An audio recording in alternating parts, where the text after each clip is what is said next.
Hello and welcome to the Ice Guys. This is the show that takes you into the world of the National Hockey League. Every game, every day, from a betting perspective.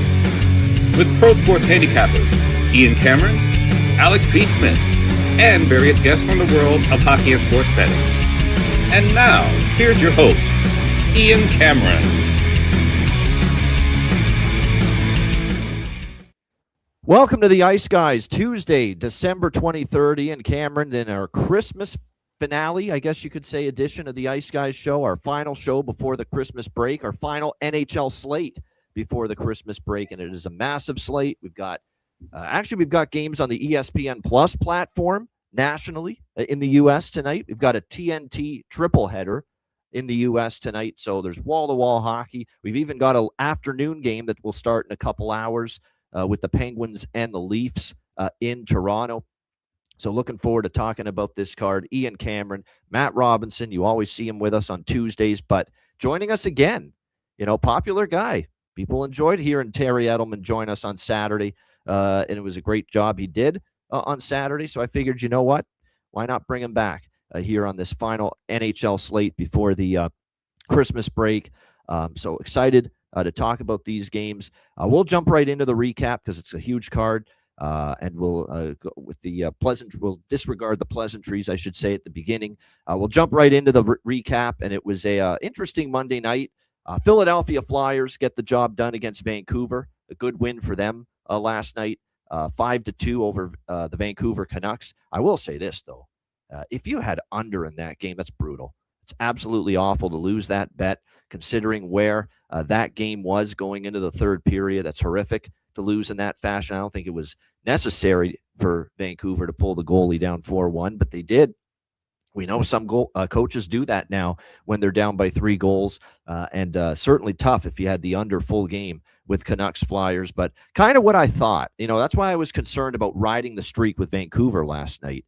They'd been playing well. It's the very end of the road trip. It had already been a phenomenal road trip. Excited to get back probably to Van City for Christmas, and you could kind of tell that was not their best effort. And if not for Thatcher Demko, it would have been a lot worse than 5-2 last night for the Philadelphia Flyers. So great job, though, by the Flyers. Tampa Bay takes care of St. Louis 4-1. As much as I talked about how a horrific beat it was with the under in the Canucks-Flyers game, equally horrific beat on the over in the Blues-Lightning game.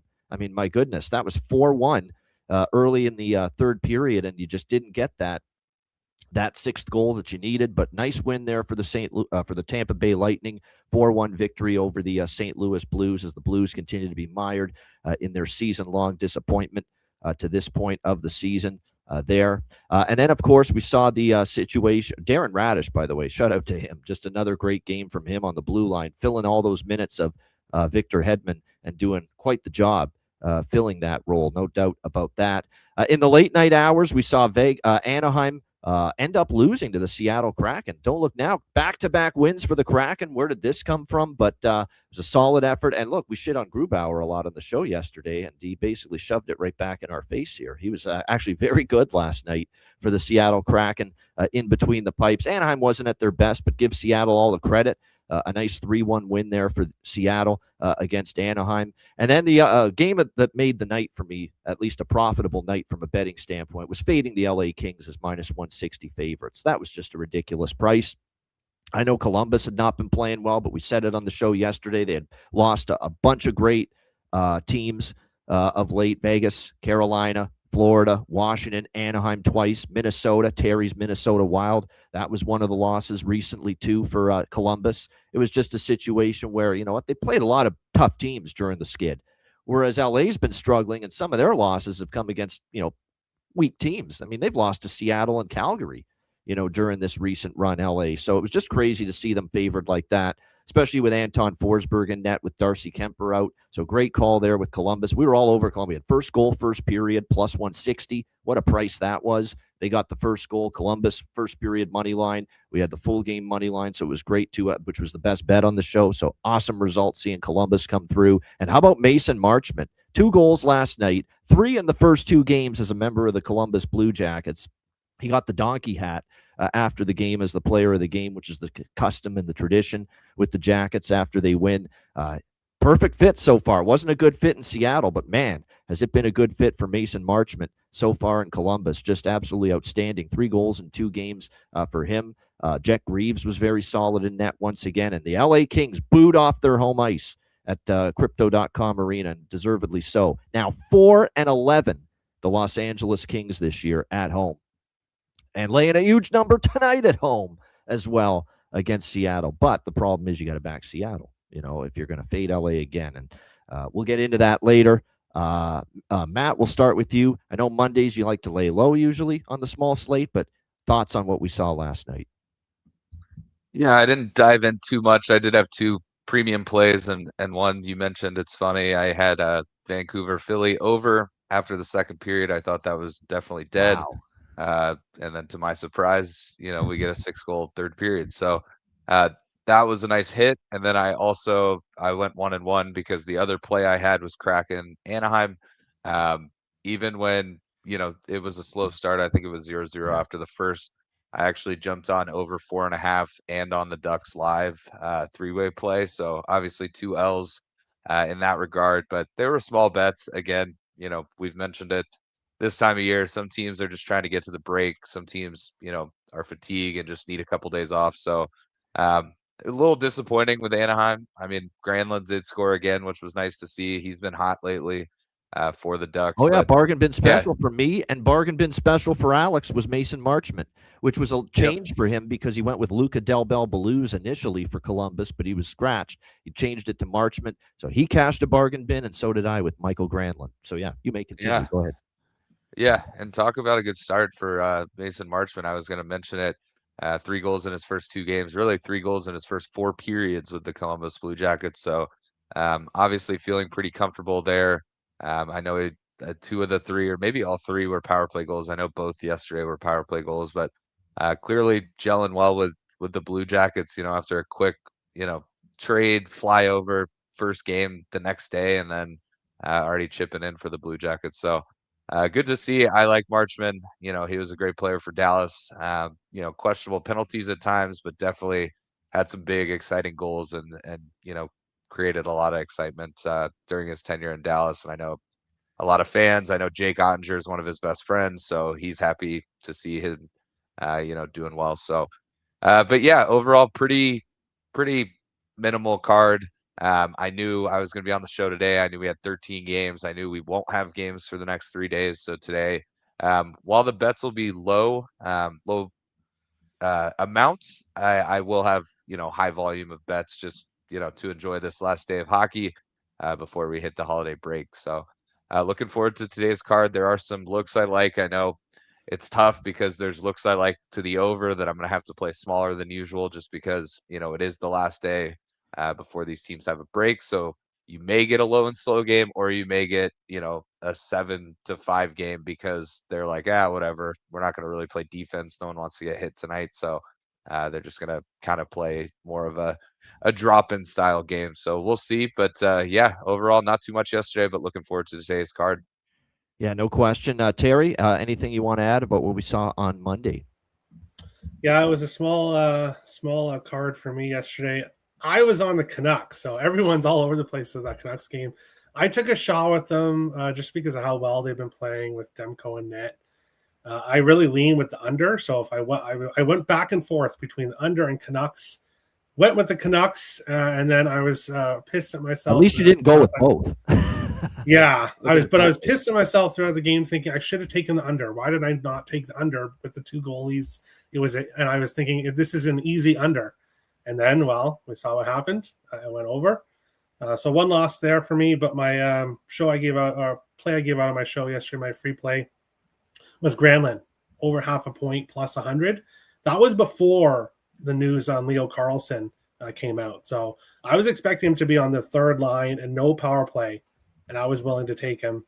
And then I found out, obviously, a couple hours later that, no, now he's on the top line and the top power play. So I was happy to see that he scored. So even day for me, 1-1.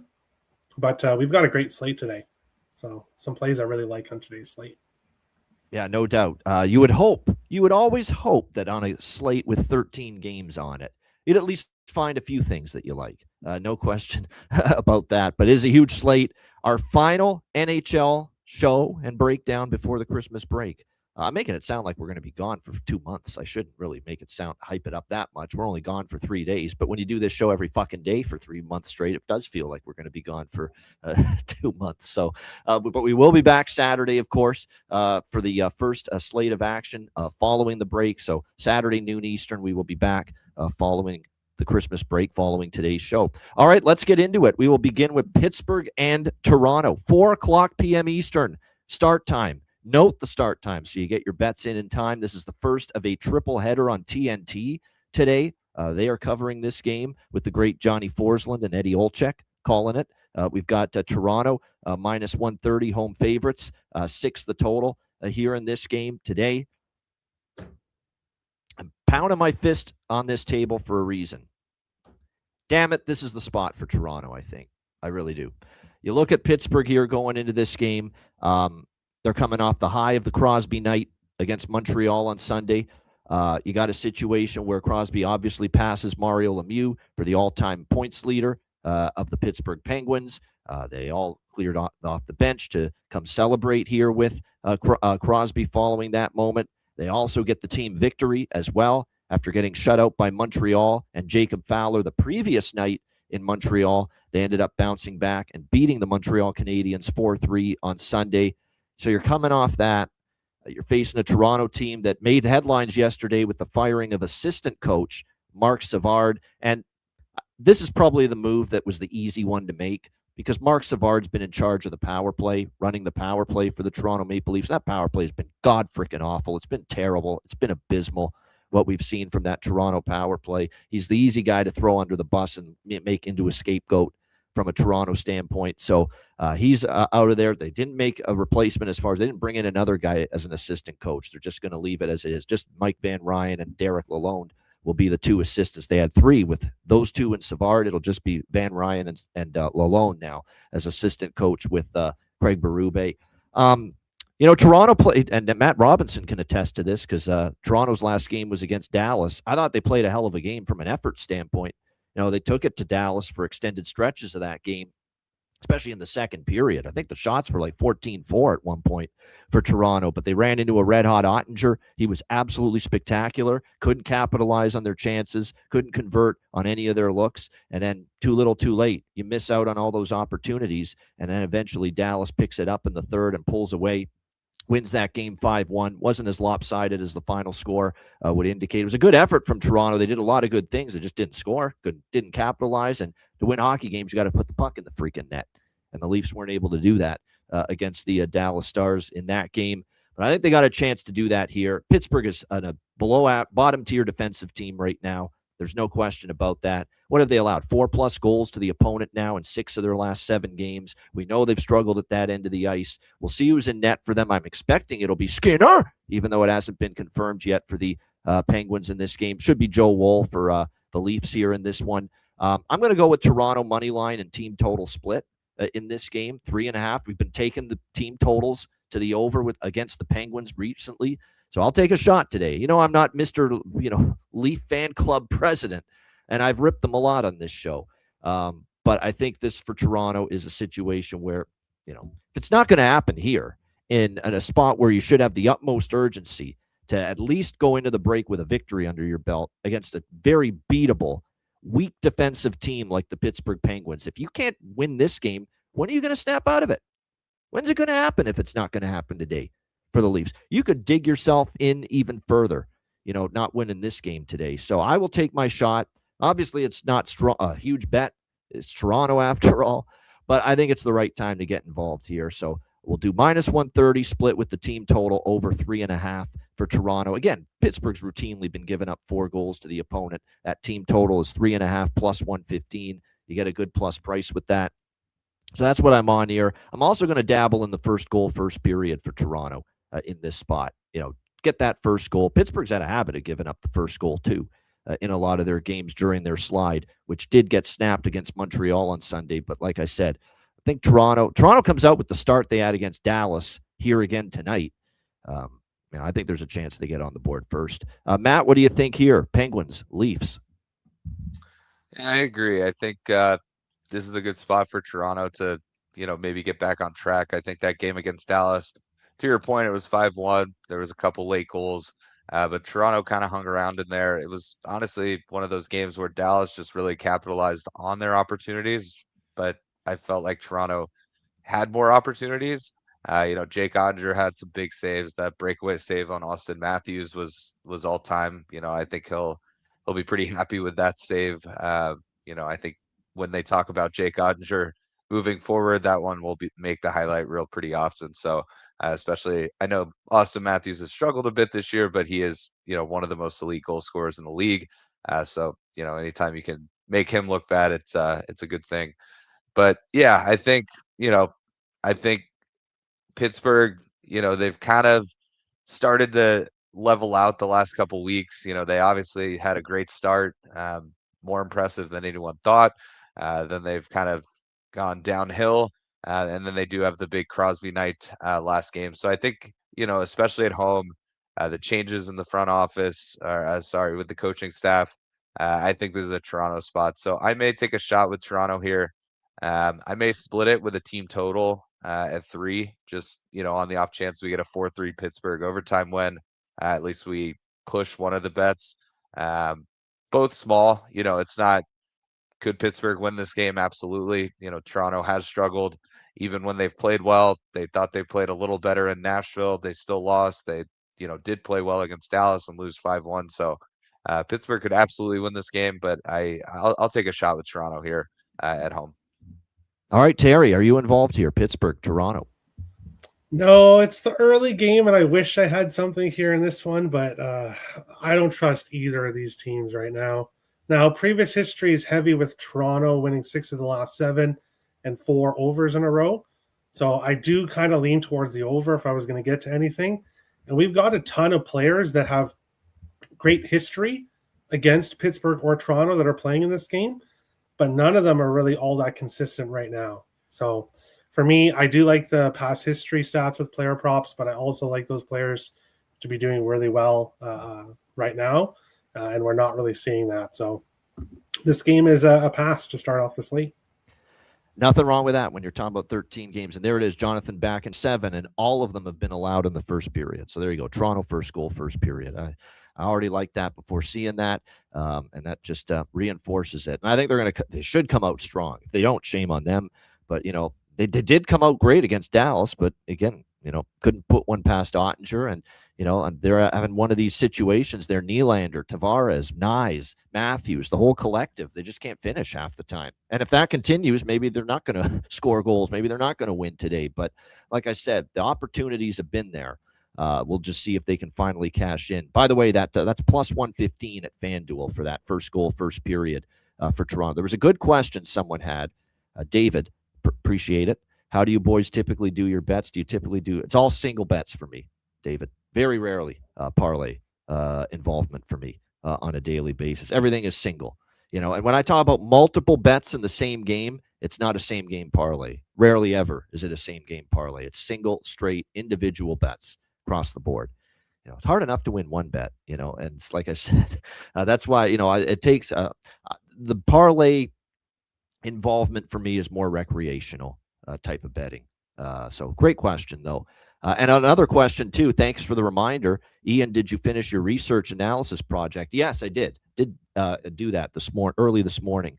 I wanted to look to see what NHL totals were the final day before the Christmas break. I was going to go back the last 4 years, but 2021 December was that COVID was still coming out of that, and there were games like they canceled the couple of slates right before Christmas, so I threw that one out. I just went back 3 years, 2022 to 2024. And the overall numbers are slightly more overs than unders. Nothing that's like, whoa, this is huge. We've got to just really pay attention and ride this thing. But there have been slightly more overs than unders in the NHL the last 3 years. The day before the Christmas break, 21 overs, 18 unders, excluding pushes, by the way. With that number. So there you go. 21 overs, 18 unders the last 3 years in NHL games the day before the Christmas break. So like I said, nothing substantial either way, but slightly more overs than unders. All right, next up, this is also TNT, the second game of the triple header, Dallas and Detroit. We've got the Stars minus 130 road favorites, 6 the total is 6:30 Eastern. So note this start time. A little bit of a unique one here in this game. This is a clear pass from a side perspective, although I do like the draw. I do think the draw is live here in this game. We could see some overtime here. But Detroit is playing great. They just swept Washington, I think, very impressively over the weekend, beating the Capitals not once but twice. Give Detroit credit for that.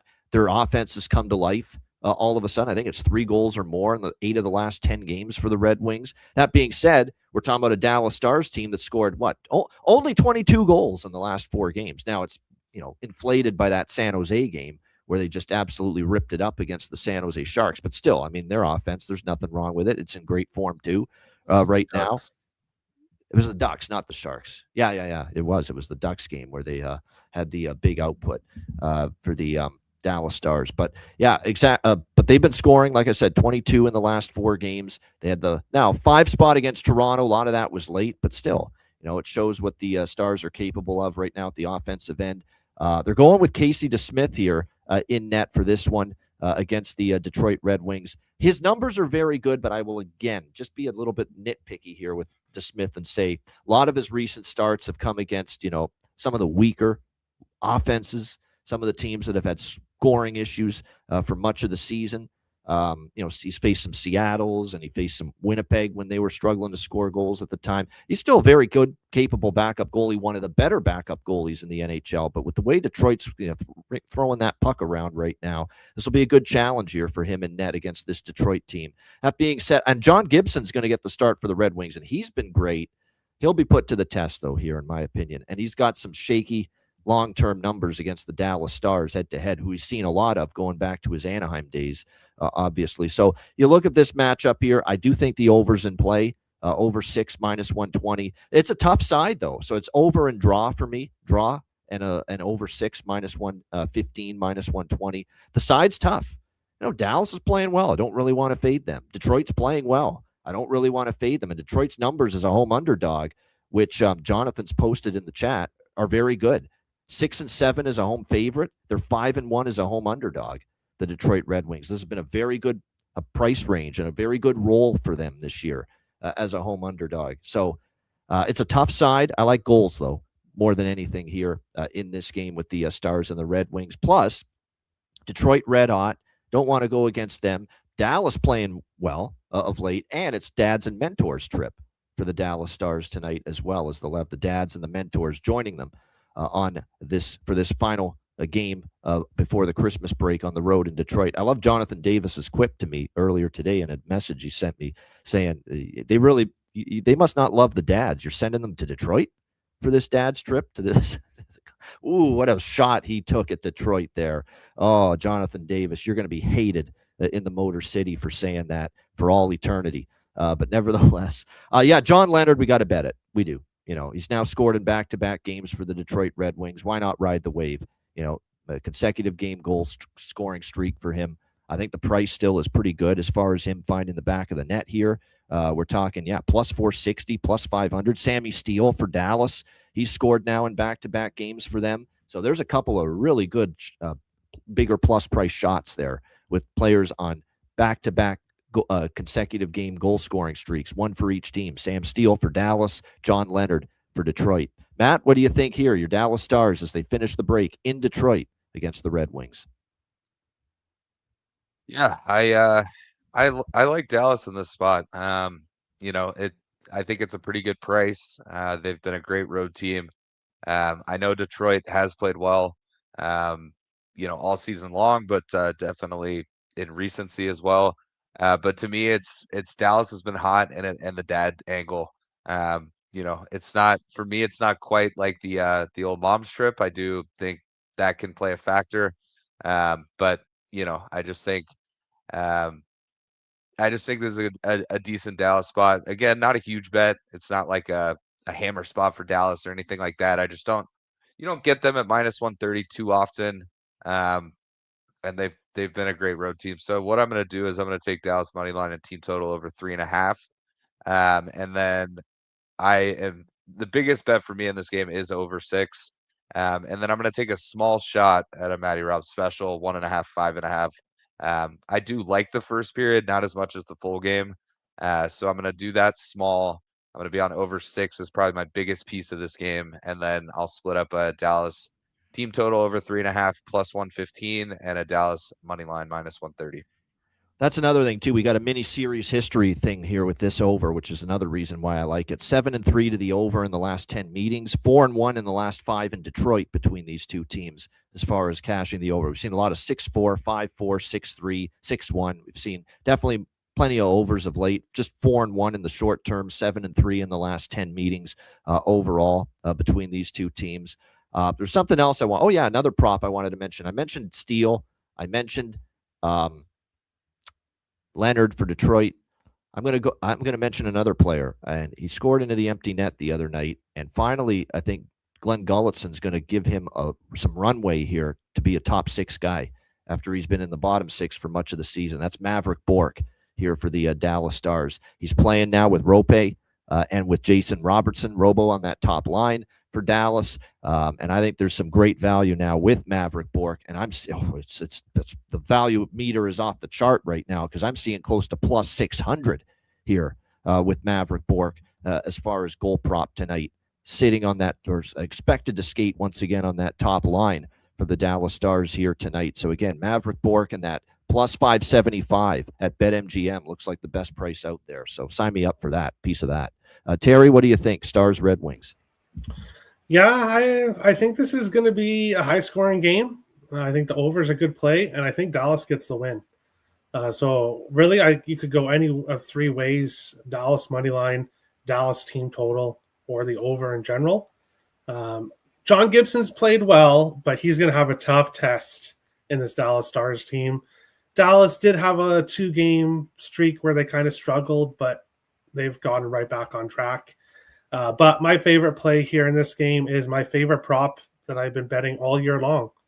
Now, I've been taking a little bit off it here for a few games, but Jason Robertson, anytime goal, going right back to it here. He had scored in 13 of 16 games, then 3 games in a row where he didn't score, but now he scored in back-to-back games again. He's also scored in 4 of his last 5 games against Detroit. Just had a ton of success against the Red Wings. So Robertson, anytime goal, plus 140. And I also love Miro Heiskanen assist, plus 110. He's got an assist in 4 games in a row against Detroit, 3 games in a row right now. He's playing well, so plus 110 for Heiskanen assist. But my favorite play, Robertson, anytime goal, once again. Yeah, with the way he scored this year, it's never a bad idea to maybe look at a goal prop for Jason Robertson. With obviously the great season he's had. And like I said, we'll see how this one. This is a good game. Detroit, of course, leading the Atlantic, playing well. Dallas playing well. It's a good TNT game. Good choice for the national audience here in this one tonight. All right, next up as we continue along here, we've got the New York Rangers and the Washington Capitals. It is Washington minus 160, home favorites, 5.5 the total here in this game. Washington's in a circle the wagon spot here, right? They're off back-to-back losses to Detroit.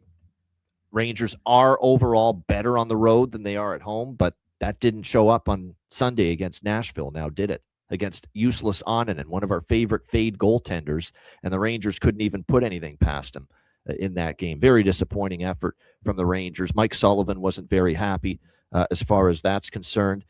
So when I look at this matchup here, Rangers and Capitals, this definitely feels like a low-scoring game. It does. I would kind of expect that. If the Rangers can't put the puck in the net against Nashville, how much success are you going to have here against the Washington Capitals coming off back-to-back losses where I don't think they're going to be thrilled with their defensive effort? You got capable goaltenders, Igor Shesterkin, Logan Thompson, both slated to start for their respective teams. Tom Wilson, by the way, for Washington, game-time decision, undisclosed injury. It might keep him out of the lineup. I'm going to go Rangers team total under here. Yeah, I don't bet many team total unders, but I felt that's the best way to attack this game. I don't love the minus 160 price with Washington. You could go puck line if you prefer that to get better value. But I think this team total under on the Rangers is the way I'm going to go about this thing. Under 2.5 at around -110, -115. Asking the Rangers to score 3 against what should be a Washington team that brings focus to the table, coming off the back-to-back weekend losses, 2 in a row to Detroit. I think we see a good effort here from Washington. And if they bring that effort, and I expect the effort to be good defensively, I expect Thompson, obviously, has had a great season to be good in net. I don't see the Rangers getting 3 goals. And I'd just rather take Rangers team total under 2.5 -110 rather than the -160 money line with Washington. Matt, what do you think here? Rangers, Capitals. Straight pass for me. I lean Washington. I'm not going to lay -160. Honestly, if I was to make any play on this game, it would be the under 5.5. But as you know, I'm not a big under better. Because I feel that way, this game will probably be a 9-7 type of game because, if I have a feeling it's going to be an under, it never hits. But this just feels like an under game. I can't trust New York. Even at +140, it's not worth it to me. It's just a straight pass for me. Earlier this season, they've only played each other once so far this season. It was in New York at MSG, and it was 1-0 Washington. So I'd be cool with a final score like that, because that'll mean Rangers team total under gets us paid. What do you think here, Terry? Rangers, Capitals. My thoughts are exactly what Matt just said. So I'm not going to repeat it all again. But yeah, under. I think this is going to be a boring game that most people won't be paying too much attention to, unless they're Rangers and Capitals fans. I think there's a lot other better games to watch on this slate tonight. I'm going to sprinkle on Ethan Frank. This guy's been really noticeable lately for the Caps. Scored in the last game. He's had chances every game recently that I've watched Washington play. He's also scored in, I believe, it looks like a couple of the last few games for the Capitals. So I don't know, something about he's been noticeable. He's starting to percolate a bit. So that's the only prop for me, though, in this game. This is not a game for me to go prop crazy with and just, blast the board with prop bets left and right, because I do think goals could be at a premium here in this one. All right, Florida and Carolina. We've got Carolina -140, home favorites, 6 the total here in this game.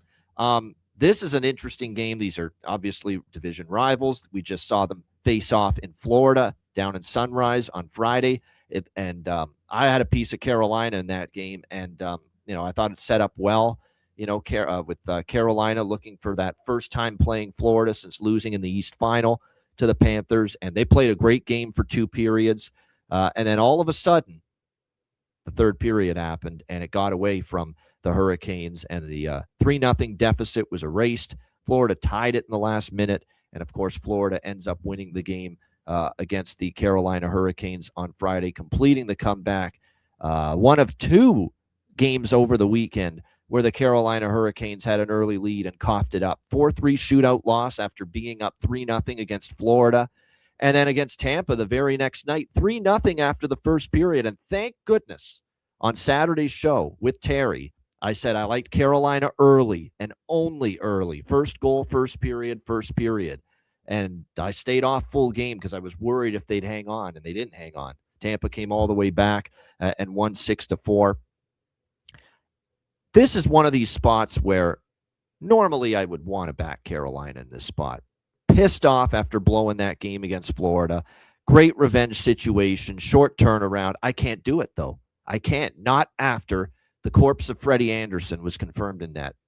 He's been bad. He's been awful. He has been absolutely horrendous. The advanced numbers even bear it out as far as goals saved above average. One of the worst in the NHL this season, Freddie Anderson. And he hasn't started in forever. And you've just lost your best shutdown defenseman. Once again, Jacob Slavin, which just makes your D a lot weaker as far as the shutdown component of this Hurricanes blue line. And Florida's scoring goals right now. And people acting like, well, Carolina's pissed after 2 straight losses. Florida's coming in here not pretty happy about that St. Louis effort, where they lost 6-2 to the Blues on Saturday. That was a terrible spot for Florida. We talked about that. It's another game we capitalized on the first goal, first period with St. Louis in that spot. It was a terrible spot for Florida, clearly. Coming off the big comeback against Carolina the night before. It was a beautiful situation to fade Florida. But now off that loss, you're playing a team you got history with.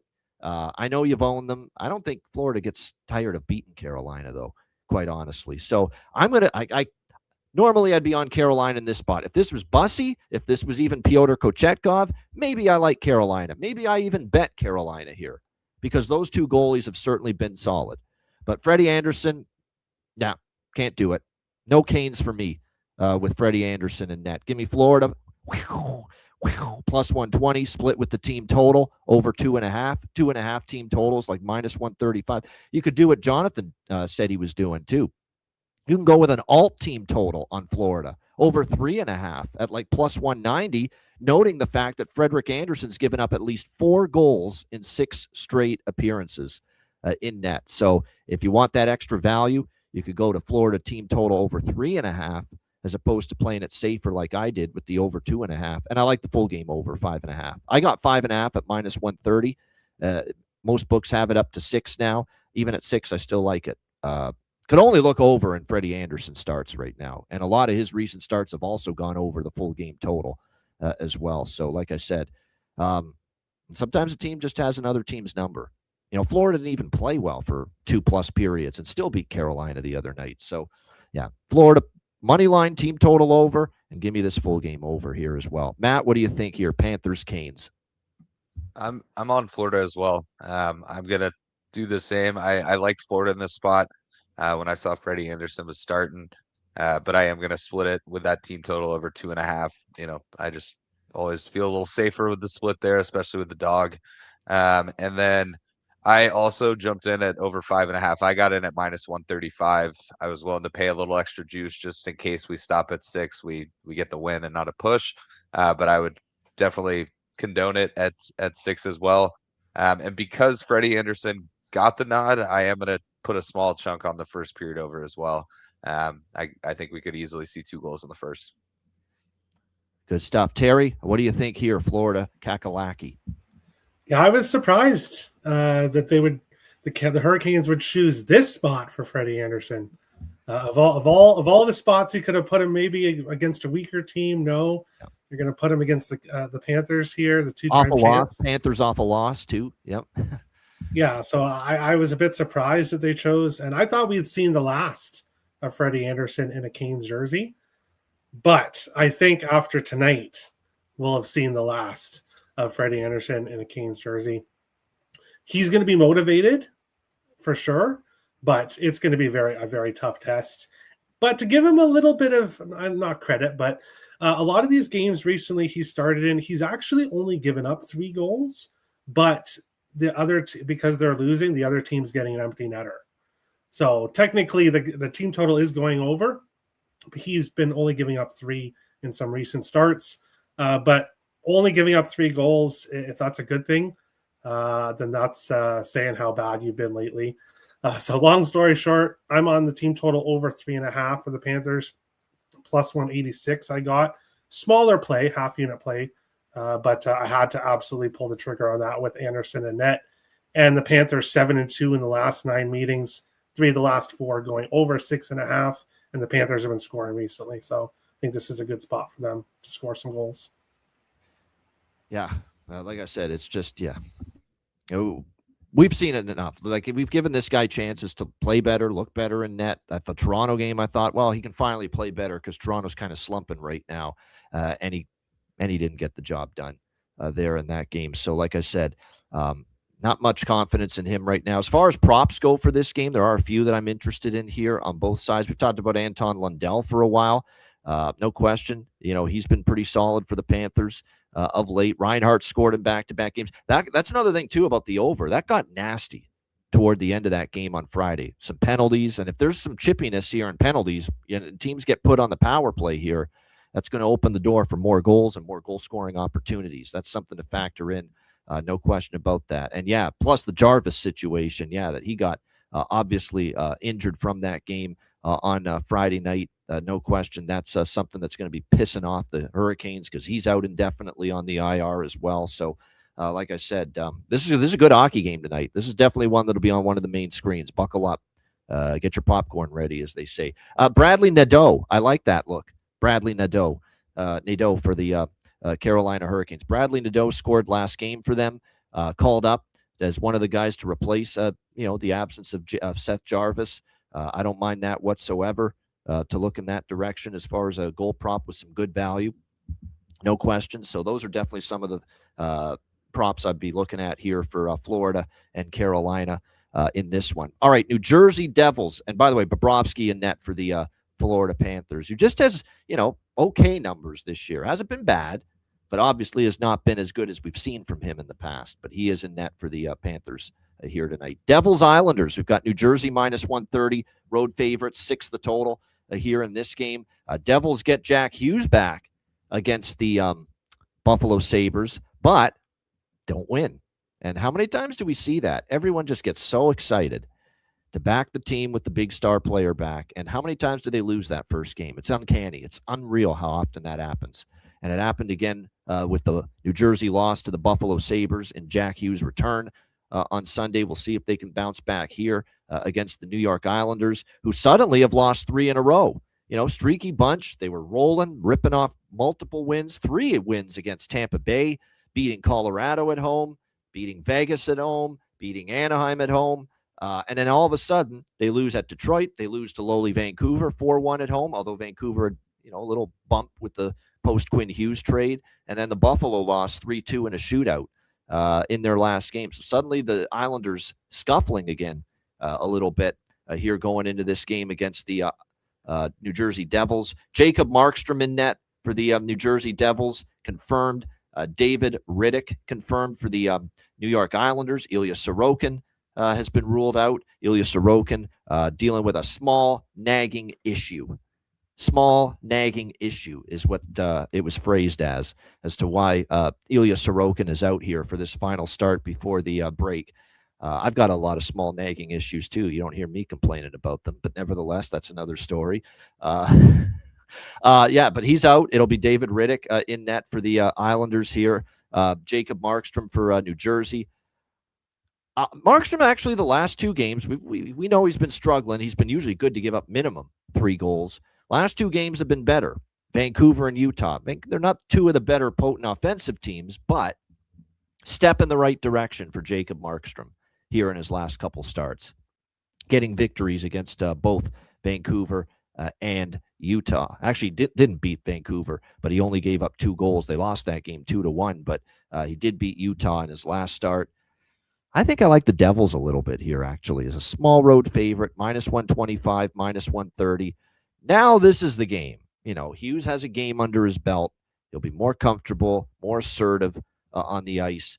And now you'll see a little bit more of that, cohesiveness, I think, from the Devils going into this matchup here with Hughes getting a game under his belt. Plus, New Jersey's got the same amount of road wins as home wins. So it's not like there's a big difference here as far as one to the other. So I like the Devils here, minus 130. If you can find a 5.5, I think the over's worth a look here in this game as well.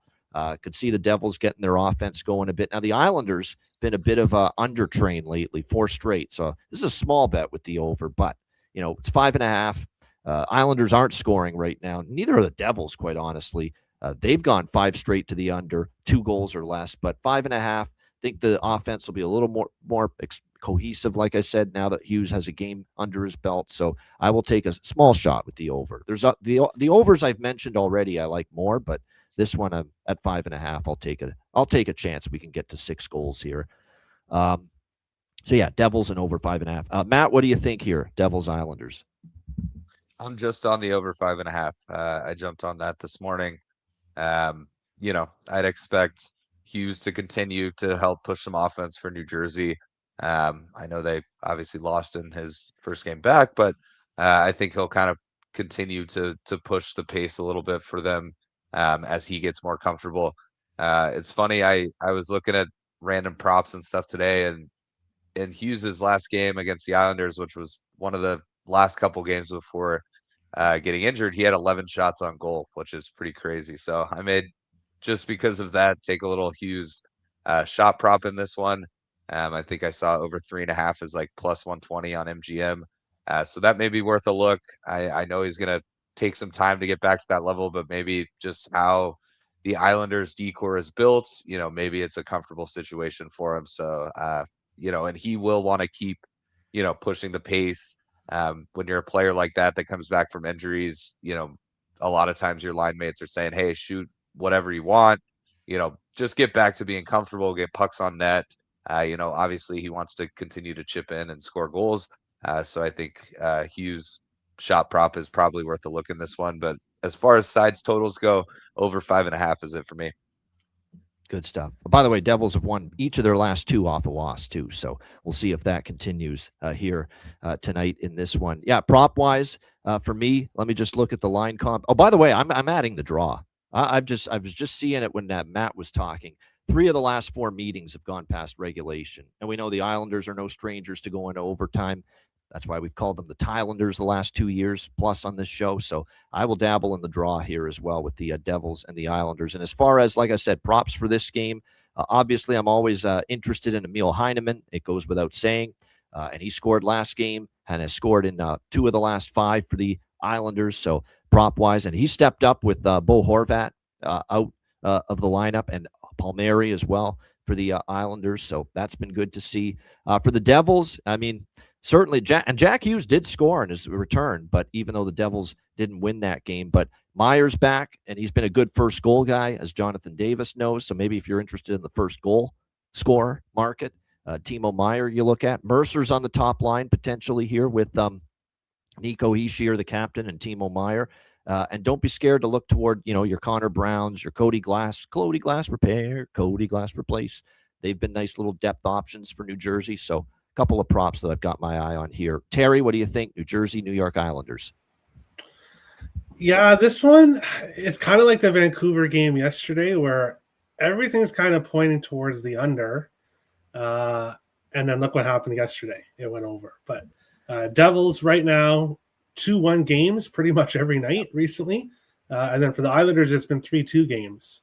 So both teams really trending towards the under right now. The Islanders 4-0-1 in the last 5 meetings.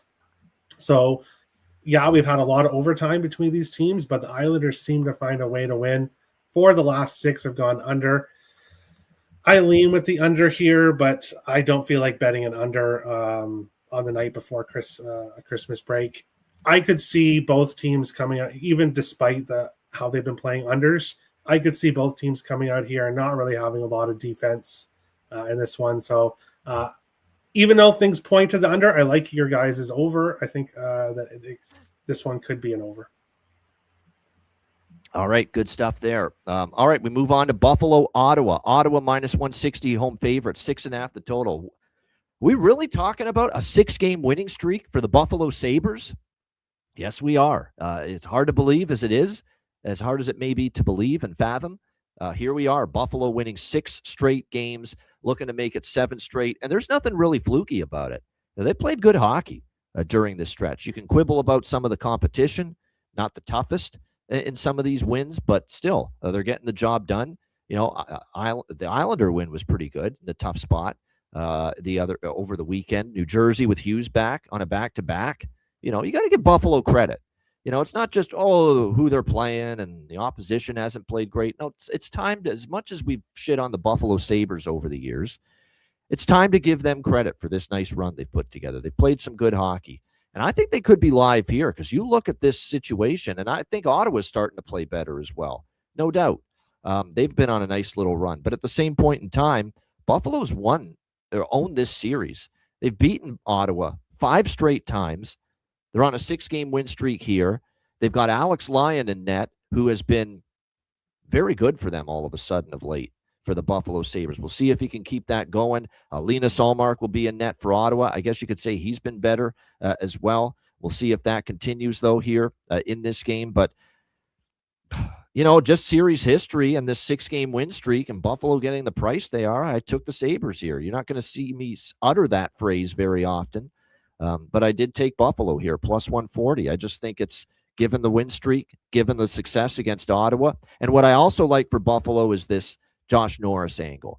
You may think that Josh Norris, it's not a big deal going back to Ottawa because he's played them already. He actually hasn't.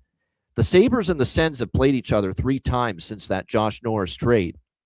But Josh Norris was injured and out of the lineup and couldn't play in any of those 3 games between the Sabres and Senators. So this is actually Josh Norris' first game against his old team and his first return to Ottawa against the Senators as a member of the Buffalo Sabres. And there may not be many Sabres players up front playing better than Josh Norris right now. He's been absolutely outstanding. So whether it's a goal prop, whether it's an assist prop, whether it's shots, whether it's over 1.5 points, you name it. To have some Josh Norris player props for Buffalo tonight in your portfolio, it makes some sense to me here in this one. So I'm on the Sabres here, plus 140. The total, I'm going to wait for a live over. If I can get 5.5 or a cheaper 1.5 first period, I will bet it, but I'm not taking it pregame. I'm going to wait for a live opportunity. Matt, what do you think here? Buffalo, Ottawa. I like Buffalo as well. Obviously on the win streak currently. What's that? I said scary. Multiple people liking Buffalo. You don't hear that every day. Well, I mean, you look at the win streak, and that's obviously one thing. But then I looked at the last 10 games, and Buffalo has, dominated Ottawa. A lot of them not even being close games, 8-4, 5-2, 4-0, 5-1. So, at this price, I'm going to take a shot, but I'm going to split it with the team total over 2.5. It's a pretty good price as well. I think minus 120 and 125. Two prop angles. I'm going to go. It's the last game before Christmas. I'm going to go with a Josh Stone anytime goal, anytime assist split. If one of those hits, you end up making some money because they're both a good plus price. And then given the Josh Norris angle, I'm not going to take Josh Norris. I'm going to take Alex Tuch anytime goal, anytime assist because they're going to be playing together tonight. Josh Norris is going to want to play well. If he scores, there's a good chance Tuch is one of the ones passing him the puck. If he gets a couple assists, there's a good chance Alex Tuch, who's been on a heater, especially with shots. I think he's nine of his last 10 games. He's had 3 or more shots. I think, Alex Tuch's a good look here as well. So Josh Stone and Alex Tuch props split up, and then Buffalo money line, Buffalo team total over 2.5. That'll be my plays. And I do like the over. But if I was to take anything, to your point, it would either be live or you could potentially do a Matty Rupp special and do 1.5, 5.5, get a plus price. Assume you get 2 in the first, and then you just need to get to 6. So that's one way to take this over. But I think the 4 plays I mentioned previously will be my main looks here. Yeah, good stuff. I think I'm going to also split it with Buffalo because that Buffalo team total is 2.5, over 2.5 at around minus 135 or so. And I just went back and looked during this 6-game win streak for Buffalo. They've scored at least 3 in every game. In fact, they've scored 3+ in 7 straight games, the Buffalo Sabres. And they've scored 3+ during this 5-game win streak they have head-to-head against Ottawa, where they've scored at least 3 goals in every game. So it makes perfect sense that if you like Buffalo here, to split it between money line and that team total over 2.5, because the Buffalo Sabres are indeed scoring, a good amount of getting to 3+ goals routinely. And yes, I love the look. Come on, within. You'll not see nothing like the mighty Jack Quinn. Yeah, Jack Quinn for Buffalo. Suburb of Ottawa is where he's from. It's from Cobden, Ontario, northwest of Ottawa. He's an Ottawa kid. I think he'll want to make an impact tonight for the Buffalo Sabres here playing close to home. We'll see if he can get on the board for them. I'm just looking at Jack Quinn. Head-to-head, he's scored in 27% of games all time against Ottawa. So Jack Quinn is worth a look tonight. You can get plus 475 in that range. We've talked about Norris against his old team going back to Ottawa. Fabian Zetterlund has goals in back-to-back. Stützle has goals in back-to-back. So there's some good player prop options here for this game. Terry, what do you think? Buffalo, Ottawa. I'm right with you guys. I like Buffalo. I like the team total over. Even the last few meetings between the teams, 3 of the last 4 have actually gone under 5.5. That's but why Buffalo still found a way to score 4 goals. Yeah. So, and like Matt said, it's been pretty much domination between these two teams. And me and Ian were talking about this before the show started. What players and what teams are going to be motivated heading into the break? What teams are going to be kind of taking it easy? I think the Sabres team would love to go into the break with this win streak intact. I think it's something that this team, as we all know, have not made the playoffs in almost 15 years. They want that streak to end. They want people to stop talking about it. I think they want to go into the break hot. So, and this just happens to be an opponent that they've had so much success against. And then, yeah, it's how can you not take Josh Norris? I got him over half a point at minus 106. As soon as I saw that at FanDuel, it's like, I have to take that. Points in 8 of his last 9 games, facing his former team. I think it's a great look here. And yeah, we all like Buffalo. Uh-oh. Uh-oh. Yeah, uh-oh is right. That's the first thing I'm thinking right there is uh-oh. Ottawa wins 5-1. Hopefully not. But like I said, never thought I'd be talking about a Jarmo Kekalainen bump, but we've got it here for the Buffalo Sabres. They have not lost. This win streak coincides with them firing Kevin Adams and replacing him with Jarmo Kekalainen as the general manager. So it's a GM bump. It is possible to have one. And the Sabres are but they're playing good hockey. I mean, I've watched them here lately. It's legitimately good team hockey. They're getting saves. You know, UPL even played well against New Jersey. Alex Lyon's been very good lately. So, yeah, they're finally getting some saves as well, and that's been key, no question. All right, Montreal, Boston. We've got Boston minus 120, home favorites, 6 the total in this game. Bruins now, they are who we thought they were. They're starting to look like the Bruins we thought would be, bottom-tier club coming into the year. They've lost 3 in a row. Their defensive game has faltered. They got lit up by Ottawa 6-2 the other night against the Ottawa Senators, 3-game losing streak. Montreal comes in here coming off a loss themselves. They shut out Pittsburgh Saturday, but they lost the rematch 4-3 to the Pittsburgh Penguins on Sunday. I like Montreal here plus 100. Jacob Fowler going back to Boston. He kind of played his college career at Boston College, nearby Chestnut Hill, Massachusetts. I'm sure there's going to be, old, teammates of his. I'm sure there's going to be people in the crowd at TD Garden tonight supporting Jacob Fowler here in this game here tonight. I like the way he played obviously against Pittsburgh, shutting them out in his last start. Boston, obviously, look, I mean, and plus Philip Deneau makes his debut tonight for the Habs. Certainly going to make them a better defensive team. I saw the chart that's been going around social media about how great the numbers have been defensively from Philip Deneau when he's been out there against the opposing team's top line, which is going to be interesting. So, he'll be out there against the Pasternak-Geekie line. So that's going to be an interesting matchup here in this one. But like I said, I think for this one, Boston here starting to fade a little bit. Jacob Fowler wouldn't shock me if he puts up a good performance. I know our guy Jimmy Murphy in our group chats talking about shutout prop for Fowler tonight, 12-1. I'm like, holy shit, Jimmy. That means it would be back-to-back shutouts for Jacob Fowler if he notches another. I don't know if I'm going to go that far, but I do think Montreal's got a good chance to get the win here, plus 100. Now, my one fear is that Boston in TD Garden, Montreal's had a lot of problems over the years, but different situation here. Fowler in net. He'll play good, I think, close to home. Montreal, I think, too, coming off the loss to Pittsburgh. And they played good on the road, Montreal. In fact, I'd rather back Montreal on the road this season than at home. So, yeah, I'm on the Habs here. Bleu, blanc, rouge, le Canadien. Montreal here, plus 100 in this one. I actually think this could be an under, quite honestly. And just because of the Fowler angle, Boston might need to be looking to tighten things up after giving up 6. But yeah, I'm obviously staying off the total. Just the Habs for me, plus 100. I like the Fowler saves prop, though, that Perlo's been talking about. So I could see that here in this one. All right, Matt, what do you think? Well, they might struggle with physical teams, Aaron. I don't disagree, but that's why you got a goalie to keep them off the scoreboard. So, and I think he'll play well tonight, Fowler. So we'll see. Matt, what do you think here? Montreal, Boston.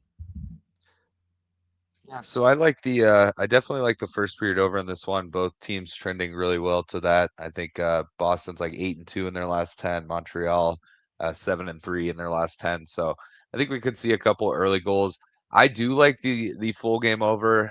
It's not my best bet or anything. It's not a huge play, but I was just looking. Last 10 meetings between these teams, it's been pretty split. It's about 5-5 to over 5.5. But the last 5 in Boston have soared over the total. 9 goals, 10 goals, 13 goals. All 5 of the last times these two teams have played in Boston have gotten over to at least 6. And I jumped in on this game at 5.5. So I like the over here. I do totally understand the Fowler angle, but For whatever reason, when these two teams do play in Boston, it seems to be a high-scoring affair. So that will be my look on this one. But yeah, sides-wise, I'm going to stay off this one. And Boston has gone over 2 straight games, and 5 of the last, I believe, 7 for the Bruins have gone over the total. So I definitely think there's a lot of current form and series stuff that points to the over. I don't disagree with that at all. That's why the total's a stay off for me, because I think with Fowler in net, I could send a Boston maybe looking to tighten up after giving up 6, but history says over, so that's why it's kind of conflicting to me. What do you think here, Terry? Montreal, Boston. Yeah, this one's a pass, but I really lean heavily with the over. And I do lean with Boston as well. They've really had Montreal's number. And with Fowler, we've seen 2 really good starts against Pittsburgh, but against the Rangers and Philadelphia, 2 not very good games at all. So, especially that one against the Rangers.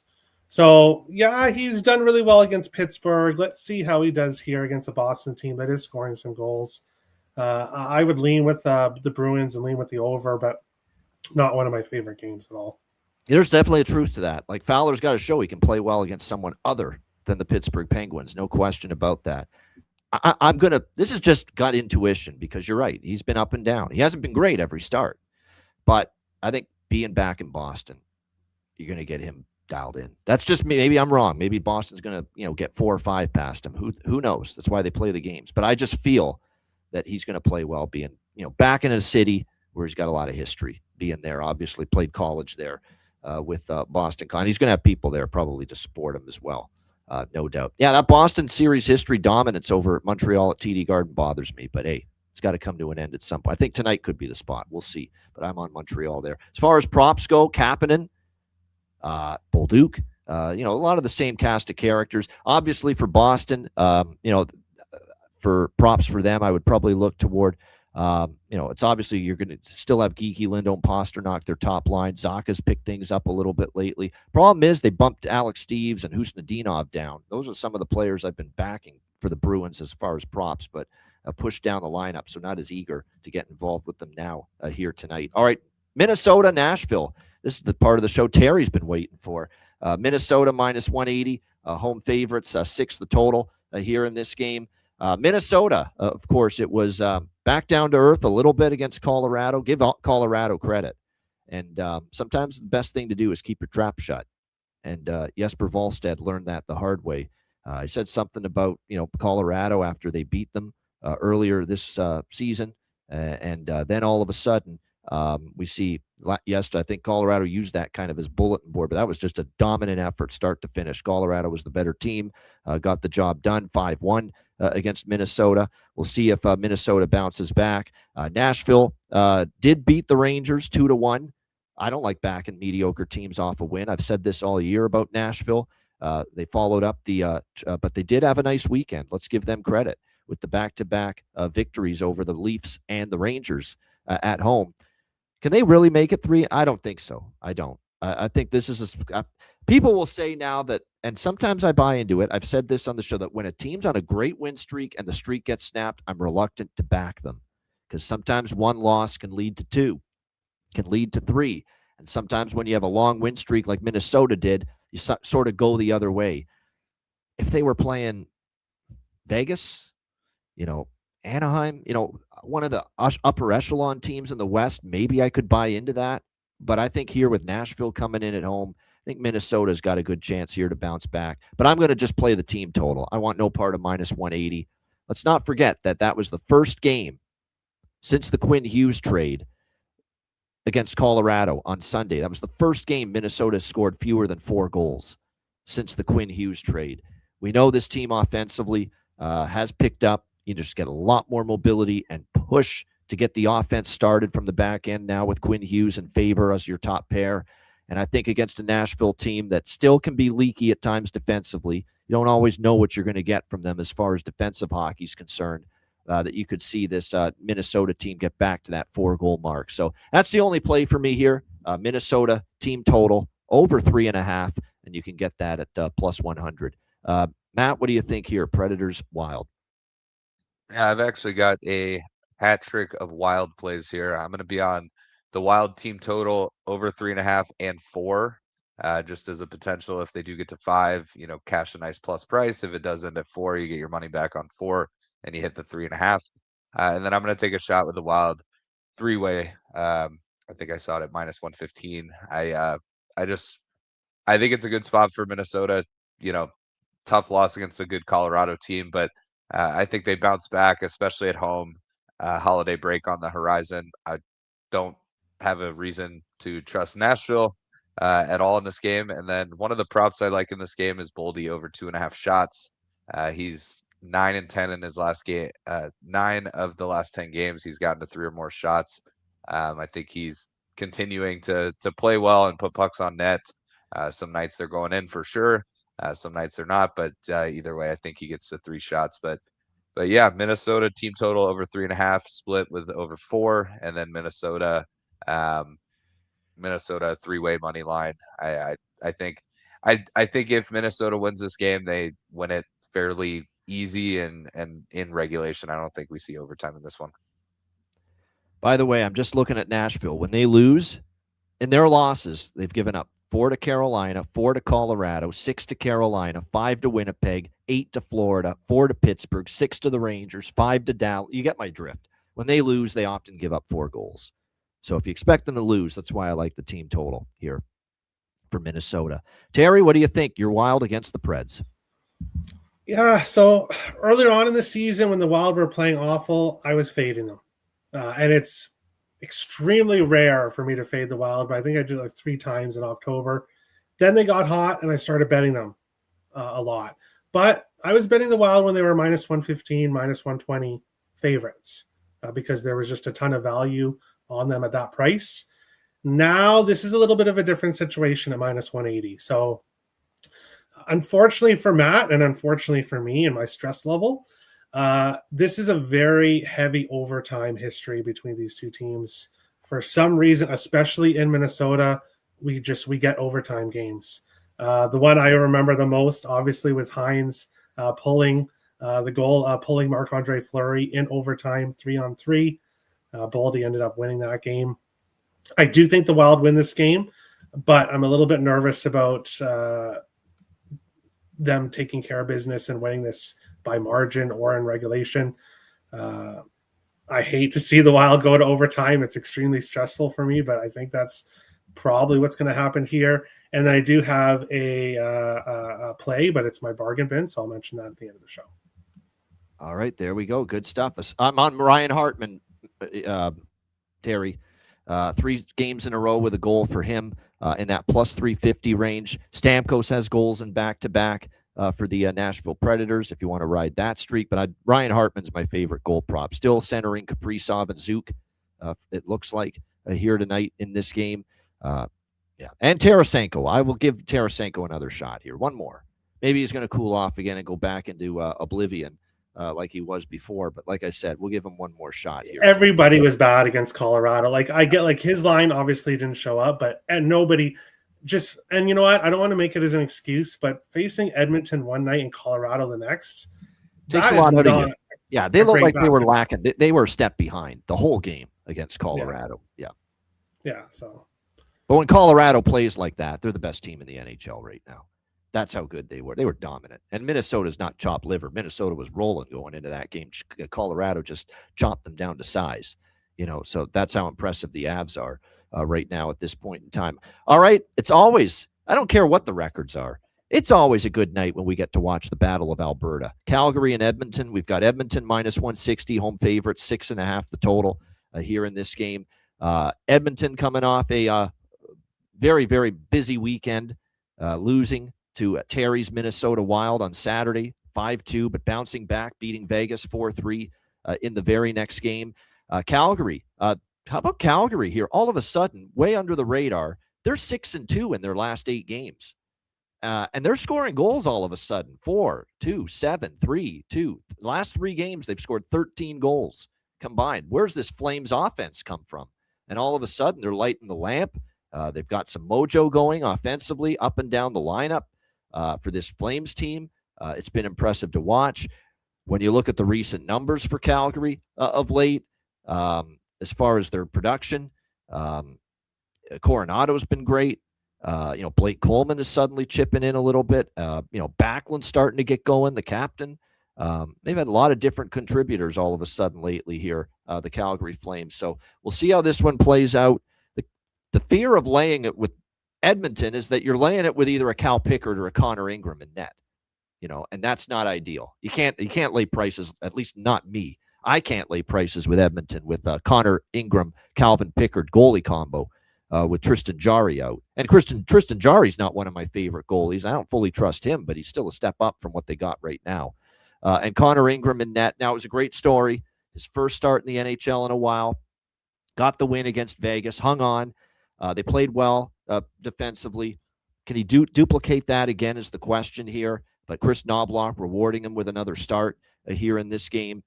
Dustin Wolf in net for the Calgary Flames. We know it's been a bit of a struggle for him this season. It's been tough. He's been a little bit better lately, but he did have that shaky game against San Jose. He was better against Seattle, but it's Seattle. He was better against LA, but it's LA. These two teams can't score half the time. I think this is an over. I do. Battle of Alberta, I'm always interested in the over here with these two teams because it's always chippy, it's always nasty, it's always physical. You're going to get penalties. More penalties means more power plays. More power plays means more goal-scoring opportunities, and more goal-scoring opportunities ultimately leads to potentially more goals.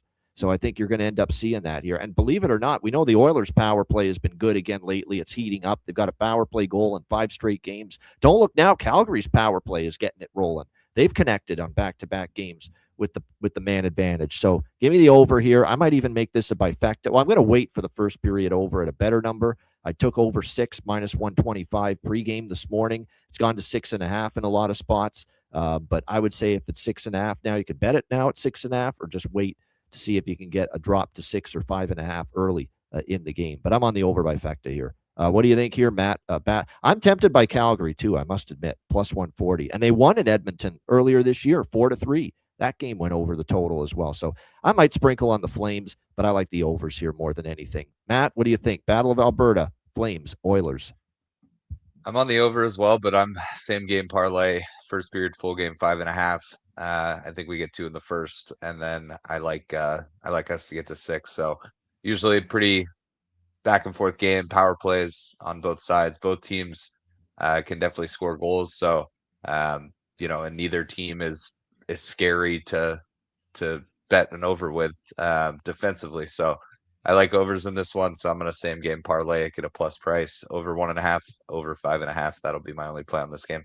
And 5 of the last 6 Calgary games have gone over the total. Suddenly they're a little over wagon. 5-1 in their last 6 games to the over for the Calgary Flames. So yeah, I think, and plus their offense is kind of feeling it right now. And to me, this is just a mindset I had. We're just taking Edmonton overs every game, especially if they keep cashing. And I was on Vegas Edmonton over best bet on Sunday because I think this is a weak tandem in net right now. And it's not like this is a shutdown blue line to help out those weaker goaltenders consistently. What do you think here, Terry? Flames, Oilers. Yeah, we're starting to see a lot of these bottom feeder teams start to play better recently. And the standings are just getting closer and closer. Which is really crazy. I don't know if you guys have noticed that, how close the standings are this year. And now they're getting closer. This one here, the road team is 6-1 in the last 7 in the Battle of Alberta. For some reason, the road team wins, which is kind of weird in my opinion. But for some reason, the road team continues to win back-to-back overtime games between these two teams. I could see a 4-4. Sounds like dog and draw to me. Yeah, I could see a 4-4 type game. I think the Flames I think they're a live dog here in this spot. But for me, I have a player prop here, and it's my first time betting him, I think, in maybe 2 years, surprisingly. Give me Connor McDavid anytime goal. Usually we're not getting a ton of value with McDavid, and usually McDavid has been that guy that you can rely on for assists. Now, obviously he can score goals as well, but he's been more of an assist guy over his career. Said he wanted to score goals a lot this season, but started the season pretty slow scoring. But 4 games in a row now with a goal. He scored in 7 of his last 10 games, 4 multi-goal games during that stretch, and he's averaging 4.7 shots on goal over his last 10 games.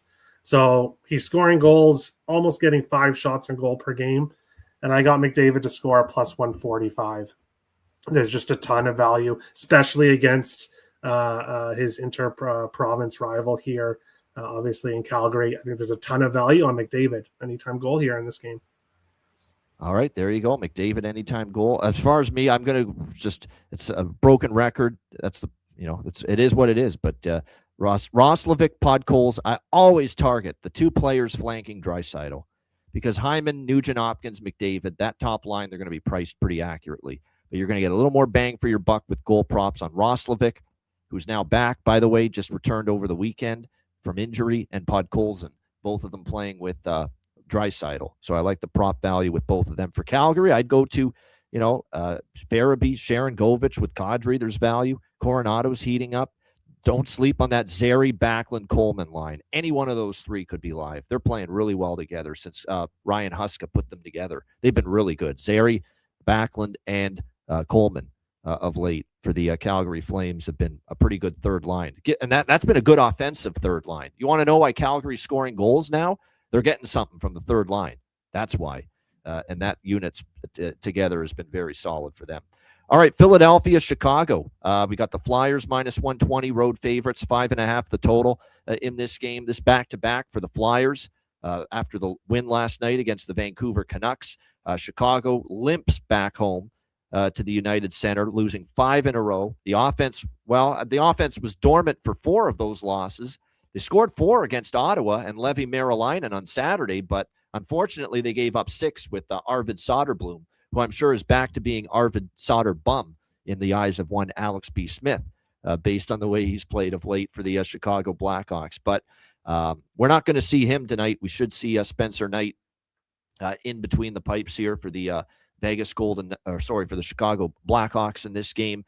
On a back-to-back after getting Vladar last night for the Flyers against the Canucks, probably a damn good chance that it's Samuel Ersson for the Philadelphia Flyers tonight. We know he's been the much inferior of the 2 goaltenders this season for the Philadelphia Flyers. So this kind of feels like a really good situational and scheduling spot in the favor of Chicago. But the question is, can you trust them? Because they're not scoring, they've struggled, and even their defensive game is not very good right now during this 5-game losing streak. I'm going to do the over by Fecta here. 1.5 first period, full game 5.5. Chicago's not scoring. I know. No Bedard. I know. No Nazar. I know. And that's a lot out of the lineup for Chicago offensively. And they're showing it. It's been tough to score goals. But they did score 4 against Ottawa, and they're back up. Now they're facing Philly's backup, Ersson, who just doesn't have great numbers. We just saw the offensively dormant and offensively challenged Rangers that couldn't put a puck in the ocean against freaking useless Onanen on Sunday against Nashville. What did they do against Ersson on Saturday against Philadelphia? They scored and came back. They put 4 freaking goals behind that guy and erased a 4-2 deficit to the Philadelphia Flyers in that game on Saturday afternoon en route to a comeback victory. Ersson's just not in a good way right now. So I got to think Chicago can get some offense going here back at home. So I'm nothing on the side. I lean Chicago, but I'm on the over by Fectus officially here. Over 1.5, over 5.5. First period, full game. Matt, what do you think? Flyers, Blackhawks. Yeah, I had the first period over pre-show. The Flyers are 8-2 in their last 10 first periods. So I like the first period over, but to your point, I do like the full game over at 5.5, given, the goalie situation, Chicago back at home, the TNT angle, adds to that as well. So I'll be on over by Fecta. No SGP, just That's right. Split up first period, full game. And then I love Trevor Zegras anytime point. You can get it right around even money. He's gotten a point in 9 of his last 10 games. I don't think Chicago is a team that shuts the door per se. So I think he can chip in, get a point. But yeah, I like 2 goals in the first period, 6 goals in the game. I'll be on the bifecta. I don't know if I trust Chicago money line, but I might sprinkle. I will sprinkle for sure on the team total for Chicago here. Even with the offensive futility of late, They did score 4 against Ottawa, so I'm hoping that gives them confidence. But this team total over 2.5 minus 135 Chicago. And Ersson, because it's almost assuredly going to be him, he's given up 3 goals or more in 4 straight starts. 3 goals or more in 4 straight starts. That's all Chicago needs to hit the team total. So, yeah, I think that's worth a shot here. Blackhawks first, maybe this is a Chicago first goal, first period, too, with Billy coming in on the back-to-back. So I feel like I'm talking myself into Chicago, but it's the defensive side of the ice that I'm still a little bit worried about when it comes to the Blackhawks. What do you think here, Terry? Philly, Chicago? Yeah, this is one of the easiest passes on the slate for me on today's slate. I want no part in this. I don't trust either of these teams right now. This looks like a great price on the Flyers at minus 120. The Blackhawks are just in free fall mode right now. And the Flyers, though, they're not playing great. I can't back Ersson. And if I was to back the Hawks here, I would want a much bigger plus money underdog price. So this game is, that's all I can say. I don't blame you. It is, like I said, this is on the smaller scale of wagers for me on the card. Everything I've got with this game. I will say this: Owen Tippett back-to-back games with a goal for the Philadelphia Flyers. So if you want to ride the wave, you can. Ryan Green is now back with Burakovsky and Bertuzzi on the top line. So I think there's good value with Ryan Green right now tonight for Chicago up on that top line. Nick Lardis, the former Brantford Hamilton Bulldog. Second line with Donato and Teravainen. I think I might dabble in the Greek Stallion there. Nick Lardis here for the Chicago Blackhawks. So something worth. Denver Barkey, yeah. I mean, he's up with the Flyers. He's a threat to find the back of the net. It's almost one of these deals with people mentioning Denver Barkey anytime goal that you don't want to miss not betting it when he finally gets his first NHL goal. No question. So, like I said, definitely interested in maybe a Barkey sprinkle on the Philly side. All right, Utah, and a good point by Matt about TNT game. Yes, this is the third of the triple header tonight on TNT, that Philly-Chicago game. And we know that the TNT games have been trending to the over from start to finish this season. All right, Utah, Colorado. We've got Colorado minus 240, home favorites, 6 the total here in this game. Don't know about the full game over, but how do we not bet Colorado first period over? I mean, this run of Colorado first period overs at home has been something. I thought it was 14-1, the run. I think I miscounted. Jonathan's got it at 13-3 to the first period over at home this season for the Colorado Avalanche. Matt and I were the beneficiaries of a Colorado first period over at home best bet winner. Both of us had it on Friday with Winnipeg and Colorado. I'm going right back to the well. First period over. My only bet here in this Utah-Colorado game. Oh, I shouldn't say that. I'm going to sprinkle again on the first goal in the first 5 minutes. Or sorry, I should say goal in the first 5 minutes, which has also been a phenomenal bet for Colorado home games. So goal in the first 5 minutes, that's at FanDuel, and it's usually in the plus 160 range to bet that. So many of these recent Avalanche home games, we have seen a goal in the opening 5 minutes. So you're still getting a pretty good price with that. Let me just see. Goal in the first 5 is plus 152. So I'm on that, and I'm on the first period over here with Mammoth and Avalanche. Colorado off the big win against Minnesota. Some people in the chat saying Utah money line, letdown spot for the Avs. I just can't do it. You know, I thought maybe a Winnipeg could have beaten them, and they still lost 3-2. Like, it's just damn hard to beat Colorado, to bet against Colorado at home when they haven't lost in regulation at home all season long. Matt, what do you think here, Utah, Colorado?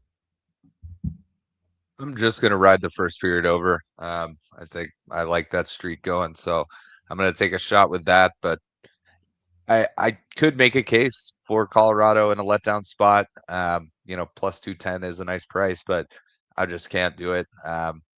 Not betting wise, you know, I can cheer for that. I know Terry and I would both love to see Utah win this game 6-1.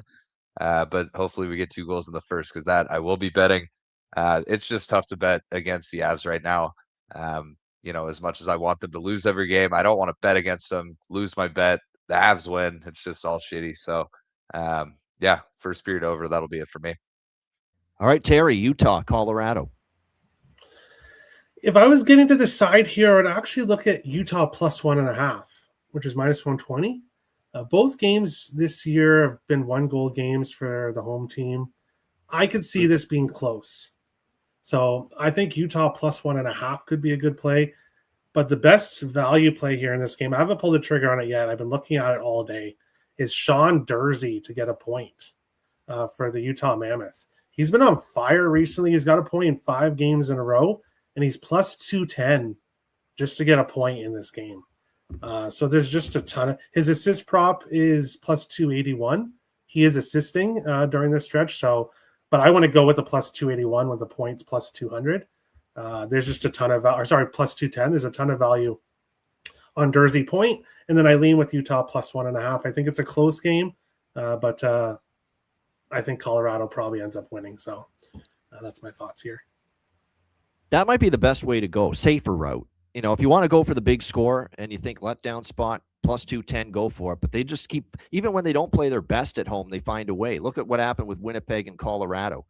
That was 3-2 Colorado. They just, they found a way. They hung on. But the plus 1.5 would have cashed on Winnipeg if you bet it. So I think Terry's got a decent lean there with that Utah plus 1.5. Maybe this could be a 1-goal victory here for Colorado. All right, San Jose, Vegas. We've got Vegas minus 210 home favorites, 6 the total in this game. I might be shark bait here, about to be devoured betting this, but I am betting San Jose here, plus 180 in this spot. They have not done well against Vegas. 9 straight victories in the series for the Golden Knights. But let's look at the context of this situation. Vegas is not playing well. Vegas is banged up, missing key pieces galore. Shea Theodore. They've already just now ruled Jack Eichel out, which I was expecting all along. Why put him in there? This is the last game before the break. Let him get the rest through the Christmas break and then bring him back after the break. But they're not playing great hockey. They look like a team. The way they played against Edmonton, especially the way they started that game, the way they played before that too, and the other loss they had over the weekend. And really, since Eichel's been out, they lost to New Jersey, for crying out loud, on home ice last week. They look like they just want to say, hey, fuck it to the rest of this pre-Christmas schedule. Fuck it. Get it over with. Let's come back refreshed, re-energized, get Eichel back after the Christmas break, and let's just get this over with. They don't look like a bet-on team right now going into this break the way they've played at this point in time. So I think San Jose's live. You got them, this young team, bunkered down on the road going into Christmas break for this road trip, this one road game off 2 losses at home in a row against Dallas and Seattle. You've got them, I think, focused, this young group tonight, going on the road against Vegas. And don't forget, even though they've lost 9 in a row to Vegas, the last time they played them earlier this year, they gave Vegas a fits. They had a chance to win that game. It was a 1-goal game. San Jose was competitive. They had a chance. They were right there. It's worth a shot tonight. So I like San Jose here, plus 180. I'm going to sprinkle on San Jose first goal, first period. That's a crazy good price on San Jose first goal, first period in this game. They're a plus 180 underdog. You can get San Jose first goal, first period in this game tonight at plus 165. So a really great price with that. Dabble with that. Dabble with the first period money line. Also on the San Jose full game money line. San Jose team total over and over by Fecta. There's a lot I've got going on here with this Sharks and Golden Knights game.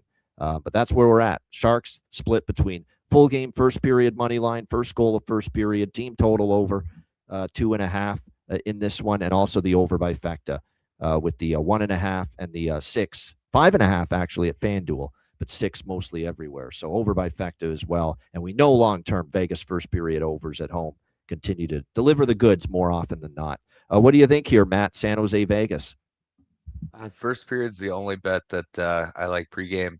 I definitely am not against you on the Sharks. I think San Jose could win this game, and I think plus 180 is a great price. On the off chance Vegas closes out, pre-holiday season at home with a win. It wouldn't shock me, but I do think San Jose is definitely live here. Might see how the game starts. If I feel like San Jose has some pace and there's not a goal early, I may jump on San Jose live. Definitely not out of the realm of possibility, but pregame first period over is just is all that I'm on here. There you go. So yeah. By the way, the another thing why I like the over by Fecta is, again, both games this year went over. the two games. And again, they were both 4-3 Vegas victories, one in San Jose in overtime, and the game in Vegas was also 4-3 for the Golden Knights. But keep in mind, that was a battle back from San Jose. They made it close, and they have played the Golden Knights tough this year. And like I say, to me, the writing's on the wall. This looks like a team that's just needs the break and wants the break, and they've been playing like it. The Vegas Golden Knights here the last few games, again, entering this game on a 3-game losing streak. And these losses, New Jersey, Calgary, the Edmonton loss is tough because Oilers on a back-to-back in Edmonton is tough, but these aren't great losses either for Vegas. What do you think here, Terry, San Jose, Vegas? Yeah, I can't take the Sharks.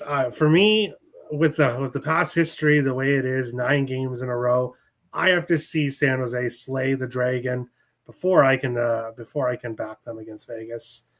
But one play I've been looking at, and I hope he's healthy, Colin Graf has been so great for the Sharks.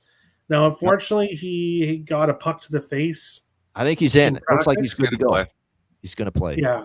So it says, he had needed stitches and stuff, but hockey players play through a lot worse than that we've seen over the years. So unlike those NBA fucks with the load management. Yeah, their little pinky finger hurts and they can't play. But basically, I think Colin Graf point is a great play. For me, I'm going back to an old favorite. I bet him pretty much every game to start the season because he was red hot. Had a cold streak, but Pavel Skorofeyev is back. He's on a heater recently, having scored in 4 of his last 6 games. He scored in 3 of his last 5 against the Sharks. So Ian's right. A lot of injury or a lot of missing pieces here for the Vegas right now. I think Pavel Skorofeyev steps up here and scores for Vegas. So that's one of my favorite plays here in this game.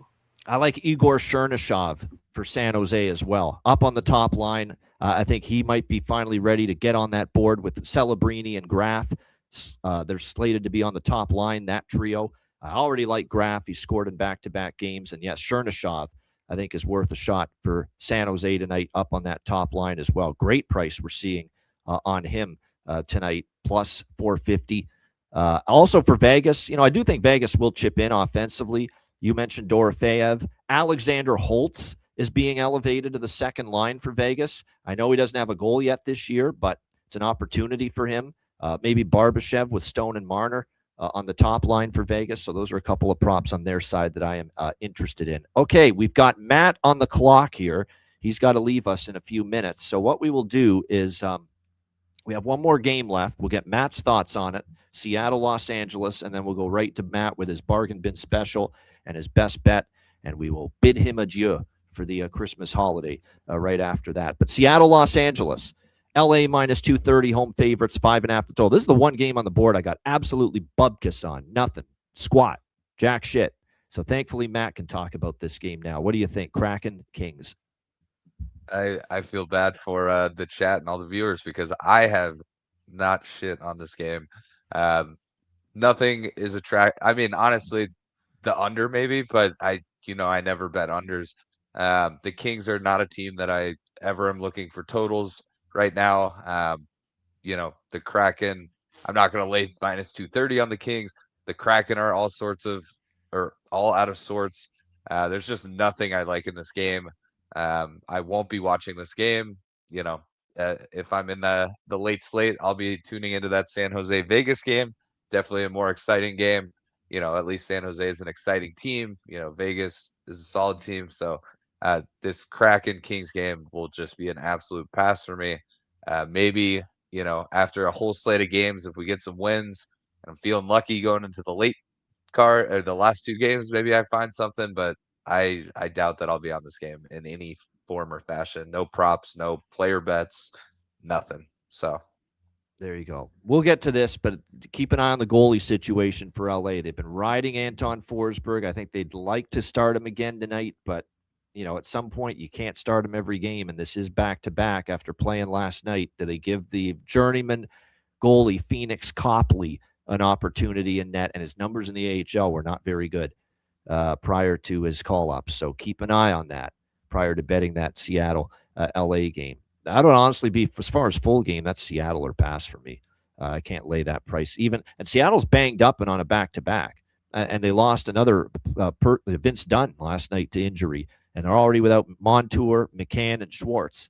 So it's a very tough spot for Seattle. But there's no freaking chance in hell I'm laying anything of this magnitude with the LA Kings at minus 230.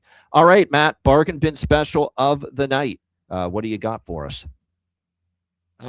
So I've got 2 bargain bins. Just, we're going to be off for a few days. There's no show Friday with no games. So I've got 2. One, actually, Terry just mentioned in one of the last games, Colin Graff anytime goal plus 350. I cashed on it on the show a couple weeks ago. Whenever he's playing with Celebrini, I like this look.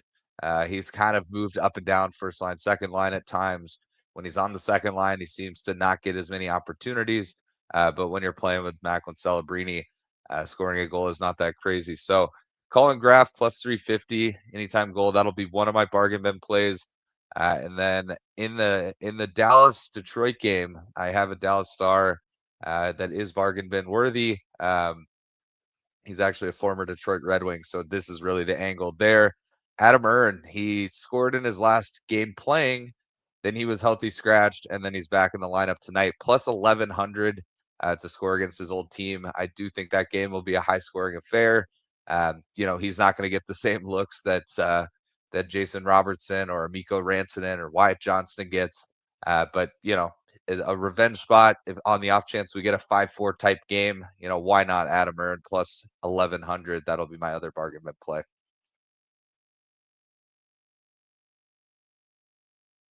You're muted. Yeah, Colin Graff and Adam Erne for Matt with his 2 bargain bin specials of the night. All right, Matt, best bet. Last one before the break. What do you got? Yep, it's going to be the game that I'm tuned into the most. It's going to be a TNT matchup. I should be up watching this game with Ryan. I'm headed to my parents' house after we jump off the show. So we'll be tuning in. It's not a Dallas side. It is the total over 6. Dallas, Detroit, got the TNT angle. You've got Gibson in net for Detroit. You've got DeSmith in net for Dallas. 2 teams that can definitely score 3 or 4 goals in a game. I think it's a lot of goals in this one. Hopefully we get, goals early and often. Either way, we just need 6. My best bet heading into the Christmas break, Dallas, Detroit over 6. And that'll be my last best bet of the, I guess we'll get on the show before the end of the year. So I won't say the last, the last pre-holiday break best bet. But yeah, we'll be tuning in. Thank God it's on national TV, so you can actually watch it in Truckee, California at the bar. And I will be looking forward to goals early and often, hopefully on the Dallas side. But I think Detroit chips in as well. So over 6, that'll be my best bet for tonight's card. All right. Dallas, Detroit, over 6, minus 120 for Matt Robinson with his best bet. Matt, whether it's Ryan, your folks, your entire family, Merry Christmas to all of you. Always enjoy having you on the show twice a week. And like I said, Merry Christmas. Have a great holiday this week, and we'll see you again next week on the show. Yeah, sounds great. Obviously, everyone in the chat, have a Merry Christmas, Happy Holidays. If I don't, for some reason, be on the show before the new year, have a great new year. Terry, Ian, always a pleasure. Terry and I, obviously, fans of rival teams, but we love to shoot the shit. And we would love to see the Utah Mammoth beat the Colorado Avalanche tonight. So Merry Christmas to both of you guys. I'm sure I'll talk to you throughout the night via chat. So thanks for having me, and I'll look forward to being on next Tuesday. There we go. Matt Robinson. Merry Christmas, Matt. We'll see you again soon. There he is, Matt Robinson. Great stuff. All right, Terry, I will give you one thing from this Seattle-LA game. I will give you maybe Chandler Stevenson has been good lately for the Kraken. I don't mind maybe betting a goal prop for him. But other than that, maybe live I'll find something, but pre-game, betting either of these 2 teams in this spot's not exactly appealing. Terry, what do you think? Seattle, Los Angeles. Yeah, the only thing I could possibly get to is Eeli Tolvanen point here in this one. He's got a point in 4 games in a row, 7 of his last 10. He's playing really well. In the last 4 games, he has a point. They've all been assists. So if you wanted to go with the assist prop plus 172, there's definitely some value, but not a game I really want to bet. But if I was going to get to something, it would be something with Eeli Tolvanen. All right, there we have it. That's the Tuesday card, a huge slate before the Christmas break. Shout out to everyone in the chat. Hit the like button if you haven't done so already. Make sure you check out, of course, wizardsportspicks.com. Yes, the show will be on a break for the next 3 days, but the premium picks at the website, wizardsportspicks.com, will not be slowing down. We'll have stuff through the Christmas Eve, Christmas Day, college bowl games. NHL will resume Saturday. We'll have NBA Christmas Day stuff on the website, college basketball, NFL. So make sure you check it out, wizardsportspicks.com. It's been a great 121-92 all sports streak for me currently. So check it out, wizardsportspicks.com. Check out patreon.com/iceguys, $10 per month. Goalie charts, totals charts. Get the Christmas gift of a Patreon membership, our daily betting card, sides, totals, player props, posted each and every day on the Patreon page. $10 per month. Your membership goes a long way to supporting the show and keeping it going long term. Check it out. Get on board. Patreon.com/iceguys, just $10 per month. And check out the Ice Guys store, iceguys.myspreadshop.com. Great gear and Ice Guys merch at the store. Get yourself some gear and merch over at the Ice Guys store at iceguys.myspreadshop.com. All right, bargain bin special of the night and best bets for Terry and I coming up right after we hear from our great Ice Guys sponsors.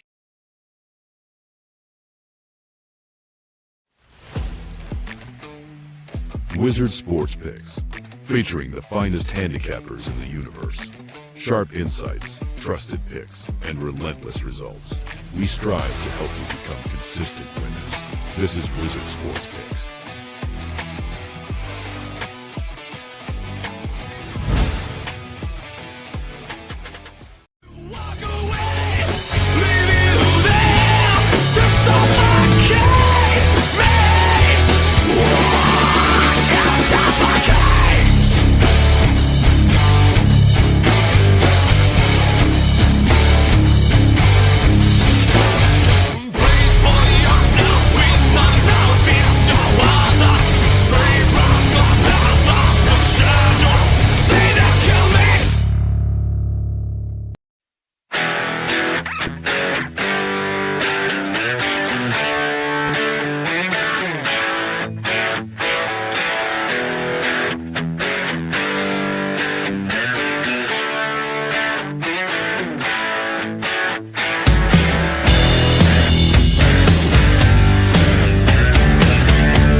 Where the kings and queens shop. Thanks to all our sponsors, including Royal Cannabis. Check them out, royalcannabisshop.com, 20% off with promo code ICEGUYS. All right, bargain bin special of the night. You heard from Matt Robinson with his bargain bin picks. Terry, bargain bin special, what do you got? And you cashed one on Saturday with Matt Boldy, Brady Tkachuk goal parlay, plus 405. What do you got for an encore? Yeah, you mentioned it when we talked the Wild game. You said you really liked it. I had to keep my mouth shut, but Ryan Hartman, anytime goal. If you're not a Wild fan, you probably don't like Ryan Hartman. He's one of the most hated players in the NHL. But right now, he is scoring goals. He's scored in 5 of his last 6 games on the top line with Kaprizov and Zuccarello. And on the second power play, which normally you might think, the second power play, that's not great. But the second power play has been producing for the Wild recently. So Ryan Hartman, he's on a heater right now. I think plus 340, plus 350 for him to score. Great value with the league's most hated player to score tonight. All right, good stuff. That's one of mine. I'm giving you not 1, not 2, not 3, but we are off for 3 days. I'm giving you 4 bargain bin specials tonight. Never done this before. May never do it again, but we're doing it tonight. 4 bargain bin specials. That is one of them. Ryan Hartman, Minnesota, plus 350. The Mighty Quinn, Jack Quinn, Buffalo, going back to Ottawa, plus 500 at DraftKings. Jack Quinn, Buffalo Sabres, Ottawa area kid, and I think he finds the back of the net. Jack Quinn, Buffalo, plus 500. And I'm going with 2 San Jose Sharks for my 3rd and 4th bargain bin special. Matt's on it. I'm on it too. Colin Graff, San Jose, plus 400. And the other one is Igor Chernyshov, up on the top line, plus 450. Got all that? Ryan Hartman, Minnesota, plus 350. Jack Quinn, Buffalo, plus 500. Colin Graff, San Jose, plus 400. Igor Chernyshov, San Jose, plus 450. There you go. 4 bargain bin specials for this Tuesday, final day before the Christmas break. All right, best bets. Terry, best bet. I did not cash my best bet on the last show, but I'm determined to cash it today. Give me Josh Norris over half a point, minus 115. I think he has a big game in his return to Ottawa. One of my favorite plays of the day. Josh Norris, he's been red hot recently, and now getting to face his former team for the first time. Buffalo's had so much success against the Senators. So let's go Josh Norris over half a point, minus 115. I'm going to go with one of the best streaks going in the NHL right now, and that's Colorado Avalanche first period overs on home ice. You can't argue with 13-3 to the over in the first period in their home games. Let's see if we can hit another one. This was a best bet winner for me Friday, a Colorado first period over. We're going to go with it tonight. Utah, Colorado, over 1.5, minus 125 first period for my best bet, final best bet before the Christmas break. All right, shout out to everyone in the chat. Hit the like button. We appreciate it very much. Thanks again. We wish all of you a Merry Christmas. Be safe.